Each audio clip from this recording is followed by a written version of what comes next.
जरा नम हो तो ये मट्टी बड़ी जरखेज है साकी। डॉक्टर इलामा मोहम्मद इकबाल के कहे गए इस फिक्रा को हारूनाबाद के होनहार नौजवान मोहम्मद आजम ने अपनी महारत से सच साबित कर दिखाया। स्किल्ड वर्कर मोहम्मद आजम ने 6 माह के अरसा में अपनी मेहनत और महारत से मिनी ट्रैक्टर की शक्ल में सेंसी अजूबा तैयार कर दिया।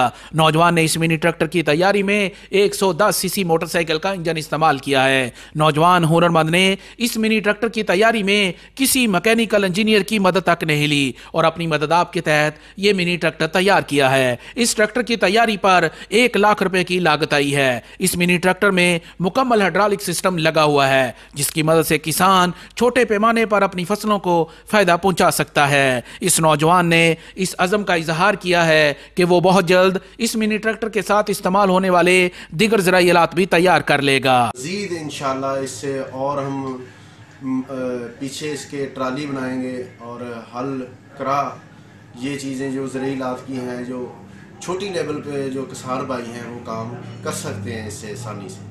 हुकूमत अगर मोहम्मद आजम जैसे नौजवान की सलाहियतों को सनती पैमाने पर इस्तेमाल करे तो यकीनन कम लागत में जदीद ज़राई मशीनरी तैयार हो सकती है। कैमरामैन नवाज कहलू के साथ फैज़ रसूल, हारूनाबाद।